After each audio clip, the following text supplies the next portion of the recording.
गढ़ी हरसरू के colony Kataria colony में। हमारे साथ कॉलोनी के कुछ लोग मौजूद हैं, उनसे जानने की कोशिश करते हैं कि आखिर किन किन समस्याओं से वो जूझ रहे हैं। जी क्या नाम है आपका? ओम प्रकाश। क्या समस्या है इस क्षेत्र की? ये पानी हमारे स्कूल में बच्चे नहीं जा रहे, आज 8 रोज हो गए पानी को। काय का पानी है? ये रोज भरा ही रहता है, 24 घंटे भरा ही रहता है भैया, 24 घंटे भरा रहता है पानी। बच्चों को डेंगू हो रहा है, मलेरिया हो रहा है, हम रिपोर्ट भी बच्चों की बीमारी की। हम इतने परेशान हैं कि आप पूछो मत। ठीक है, बच्चे गिर जाते हैं, गाड़ियां वो हो जाती हैं, बस पूछो मत, बुरा हाल है हमारा।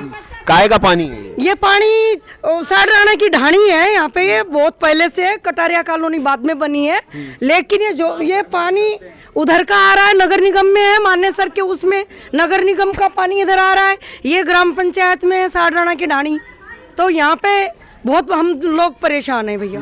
काय का? ये नाली का पानी? नाली नहीं, बरसाती पानी और नालियों का पानी और साडराना की ढाणी का पानी पंचायती का। शिकायत की आपने इसको लेकर? शिकायत हाँ जी की, यस डीएसपी ऑफिस में हमने की, गुड़गांव लिखित में दे रखा है हमने। सरपंच और ये जो है टोटल जो यहाँ के जो है नायब सैनी जी के पास में भी परसों कॉल की है हमने, पीएम के पास, उन्होंने भी कोई सुनवाई नहीं की हमारी।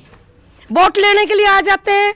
और नरवीर जी जो है वो भी आए थे, ब्राह्मण सभा हुई थी यहाँ पे, हमने उनको बोला था, उन्होंने ये कहा था कि हमें जिताओ, हम फिर करेंगे आपका समय। अब कोई नहीं आता भैया, कोई नहीं आता। जीत भी गए नरवीर सिंह जी, तो जीत भी गए। तो दादा इसको लेके कभी शिकायत की, फिर उस पर कुछ समाधान होने की? कोई शिकायत कह देते हैं, कर देंगे, आता कोई भी नहीं है, कोई भी नहीं करता, कोई नहीं करता।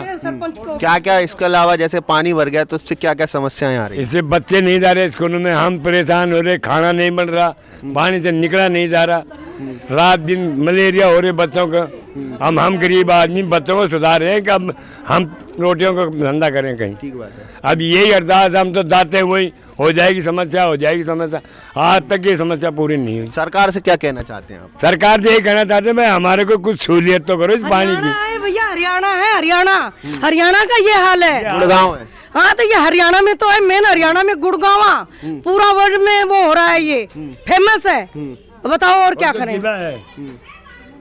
जिला नहीं, पूरे इंडिया का वो है, ये मेन है। पहले बॉम्बे हुआ करता, दिल्ली हुआ करता ना, दिल्ली विल्ली कुछ नहीं, अब तो गुड़गांव मेन हो रहा है। और गुड़गांव की ये स्थिति, और गुड़गांव की स्थिति है ये। गुड़गांव में गुड़ गोबर हो गया है। वो गुड़ गोबर क्या भैया, बस पूछो मत, हमारा गोबर हो रहा है। चलिए, तो कुल मिलाकर लोग परेशान हैं। ये कोई हास्यास्पद बात नहीं है, हंसने की बात नहीं है, बात गंभीर है। और गंभीर इतनी गंभीर है, जब इस क्षेत्र में बादल हो जाते हैं तो हम भगवान को क्या बोले, किसको क्या करें, हमें खाना वो नहीं होता, हजम नहीं होता। जब वोट आते हैं ठीक है भैया, दौड़ आते हैं, और जब उनके पास में जाते हैं हमारा पीएम नहीं है, ये जवाब देते हैं।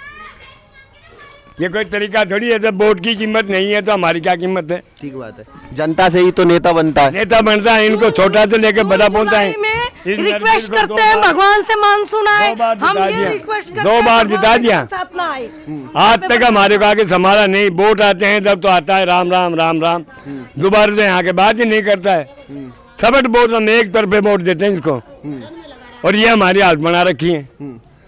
जनता के अंदर आक्रोश है, और आक्रोश का मुख्य कारण है इनकी समस्या कोई बहुत मामूली सी समस्या नहीं है, वास्तविकता में गंभीर समस्या है, क्योंकि उसका कारण बहुत बड़ा है। अगर आप इस क्षेत्र में आएंगे तो पाएंगे कि घरों के बाहर पैरों तक, घुटनों तक पानी भरा हुआ है। गांव जो घर के पीछे आप जिसको कहते हैं खाली प्लॉट पड़े हुए हैं, उनमें पानी भरा हुआ है, बच्चे स्कूल तक नहीं जा पाते हैं। जब एक छोटी सी बारिश में इस क्षेत्र का ये हालात होता है, तो आप समझिए मानसून सत्र में जब बारिश अपने चरम पर होगी तब क्या हालात होता होगा। ये इस चीज़ को लेकर सरकार को सोचना चाहिए, खासकर उस सरकार को जो इसी आम जनता से आकर वोट मांगती है और वोट मांगकर अपनी सत्ता पर काबिज होती है, जिसके वादे ठीकरे फोड़ती है कि हम विकास करेंगे, पर वो विकास जमीनी स्तर पर कहाँ जाता है। जब जमीनी स्तर पर आप ऐसी स्थितियां देखते हैं तो आपको आक्रोश भी आता है और सरकार पर क्रोध भी आता है कि जनता के लिए आखिर क्या किया है।